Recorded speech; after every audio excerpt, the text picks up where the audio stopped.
Delve gives you tools to be able to organize information.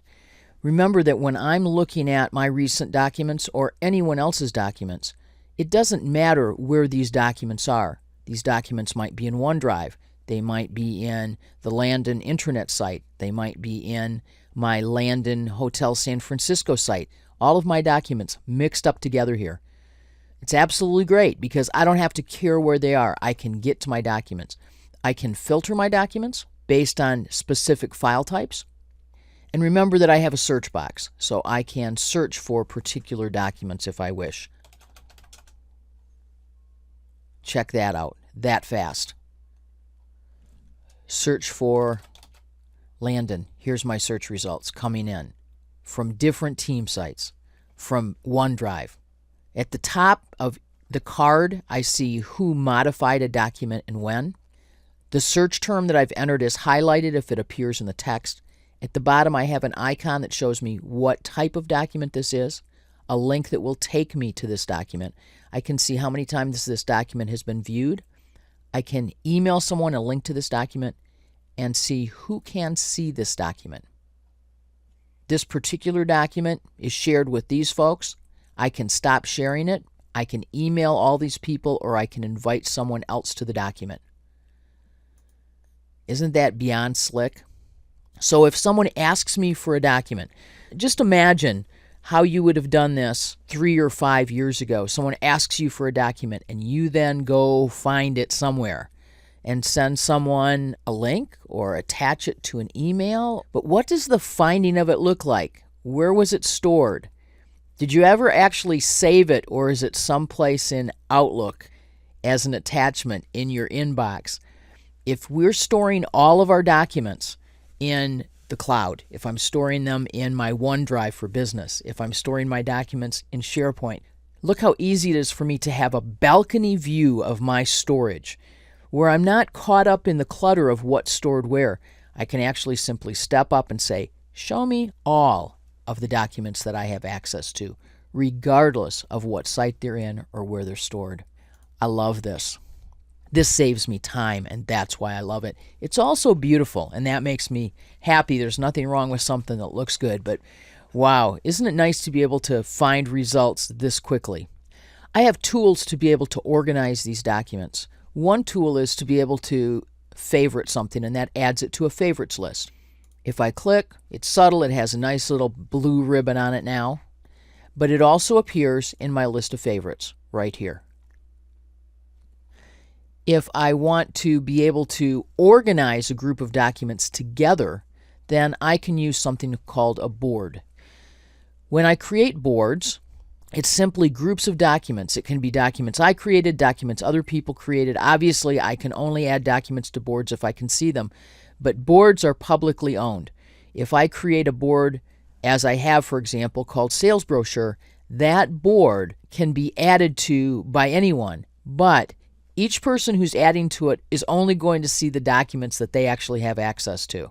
One caveat, there's no delete on boards. So if I create a board called Sales Brochure and someone creates one called Sales with no space Brochure, both of those boards are going to continue to live.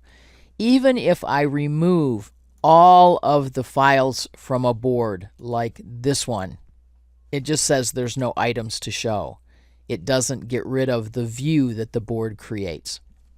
Because of that, I would encourage you not to simply jump in and create a new board for every single thing, because very quickly you'll find that you have boards that you wish you didn't have.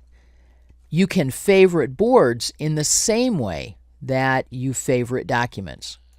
So my favorite boards right now, I have one I created called Sales Brochure, but I'd actually like to see my sales board, and I want to add it to my favorites too. So when I look at my favorites, this is my collection of things that I care about, my favorites list.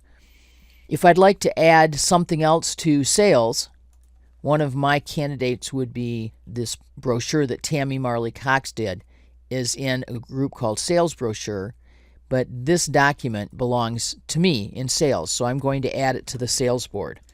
I can add or remove it to the board, but again, I can't get rid of a board once it's been created. So here are my recently used boards. Here are my recently viewed people. Here's my home. And this home list is popular documents. And it says, if you gave Delve more to work with, that would be good. How I do that is I store more of my documents in OneDrive for Business and invite more people to join them, because this is all about the relationships. So if I invite someone to come edit a document with me, if I share it so that somebody can view it, all of that is fodder for Delve. And if you'd like to learn more about that, there's a handy video right here and a Learn More link here as well. The more people you interact with, the more documents you will see results from in Delve. And not just your recent documents. You'll see documents that others have created as well. Don't forget to organize them using uniquely named boards, and to use the favorites feature to be able to track the documents that you care the most about right now. Later on, if you don't care about a particular sales brochure anymore, you can unfavorite it. If you don't care about a particular board, you can unfavorite it. That's not a problem. Favorites is for the short term, an organizational method to make it easier for you to work with all of your documents from all of these different cloud-based sources. In the same way that I can unfavorite a document, I can unfavorite a board. I can also unfavorite by removing it from favorites here. And there's one more thing I can do in a board that I love, which is to send someone a link. If I send information, a link about the board, I'll be asked what I should use. And in this case, I can use my Mail app or Outlook 2016. But when I send them this link by email, when they see the board, they will only have access, again, to the files that they have permission to.